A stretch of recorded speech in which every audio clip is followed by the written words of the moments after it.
কেউ আপনাকে ঠকালে দুইটি কাজ করবেন, তাহলে আপনার মনের ভিতরে কোনো কষ্ট থাকবে না, কোনো অশান্তি থাকবে না, কোনো টেনশন থাকবে না।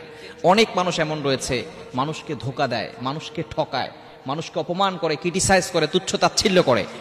আপনাকে যদি কেউ ধোকা দেয়, কেউ যদি আপনাকে ঠকায়, তাহলে এক নাম্বার যে কাজটা করবেন সেটা হচ্ছে আপনি আল্লাহ তাআলার শুকরিয়া আদায় করবেন, বলবেন আলহামদুলিল্লাহ, আপনি একজন মানুষকে চিনতে পেরেছেন যে আপনাকে ধোকা দিয়েছে, এতদিন আপনাকে বোকা বানিয়ে আপনার সাথে বন্ধুত্বসুলভ আচরণ করেছে, আপনার সাথে ভালো ব্যবহার করেছে, আপনার সাথে সুন্দর করে কথা বলেছে, আপনার সামনে আপনার প্রশংসা করেছে, বিপদে পড়ার সাথে সাথে আপনাকে ঠকিয়েছে, আপনাকে ধোকা দিয়েছে।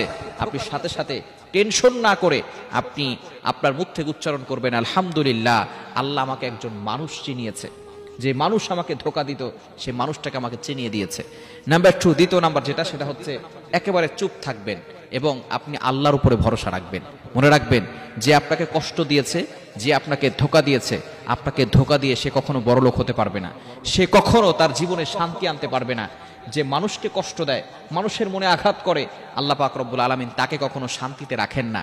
সুতরাং নবীজি সাল্লাল্লাহু আলাইহি ওয়াসাল্লাম জানিয়ে দিয়েছেন, সহিহ মুসলিম শরীফের হাদিস, আল মুসলিমু মান সালিমাল মুসলিমুনা মিন লিসানিহি ওয়া ইয়াদিহি, a true Muslim is a person, প্রকৃত মুসলমান হচ্ছে ওই ব্যক্তি, those hand and mouth for safe everyone, যার হাত এবং মুখ থেকে সকল মুসলমান নিরাপদে থাকে।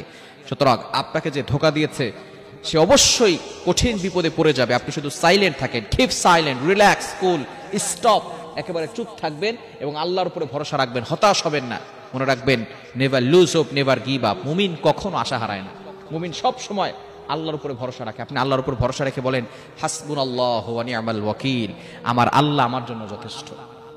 ইব্রাহিম আলাইহিস সালাম কঠিন বিপদে পড়ার সময় যখন বাবা পর্যন্ত ধোকা দিয়েছে, বাবা সন্তানের পাশে দাঁড়ায় নাই, বাবা নমরুদের পাশে দাঁড়িয়েছে, সন্তানের পাশে দাঁড়ায় নাই, সে আগুন প্রজ্বলিত করা হয়েছে, ইব্রাহিম আলাইহিস সালামকে আগুনে নিক্ষেপ করবে, তিনি সেদিন বাবার কাছ থেকেও অবহেলিত হয়েছেন এবং তিনি সেই সময় কাউকে তার সাপোর্ট হিসেবে মেনে নেন নাই। তিনি বলেছেন আমার আল্লাহ আমার জন্য যথেষ্ট, হাসবুনাল্লাহু ওয়া নি'মাল ওয়াকিল। আল্লাহ পাক রব্বুল আলামিন ইব্রাহিম আলাইহিস সালাতু ওয়াস সালামকে এমন ব্যবস্থা করে দিয়েছিলেন, জিবরাইল সালাম গিয়েছিলেন যে আপনি চাইলে আমি আগুন নিভিয়ে দিতে পারি। ইব্রাহিম আলাইহিস সালাম বলেছেন আমার আল্লাহ কি দেখে না যে আমি কঠিন বিপদে পড়েছি? যদি আমার আল্লাহ চায় আগুনে আমাকে নিক্ষেপ করা হোক আর আমি আমার জীবন বিলীন করে দেই, তাহলে এই জীবন যদি লক্ষবার দেওয়া হয়, লক্ষবার আল্লাহর জন্য জীবন, আগুনে শুধু নয় যে কোনো জায়গায় এই জীবনটাকে বিলীন করতে প্রস্তুত আছি। কিন্তু আমার আল্লাহ যদি আমাকে হেফাজত করতে চান, দুনিয়ার কারো কোনো উপকার আমার দরকার নেই, আমার আল্লাহ আমাকে হেফাজত করবেন। হাসবুনাল্লাহু ওয়া নি'মাল ওয়াকিল।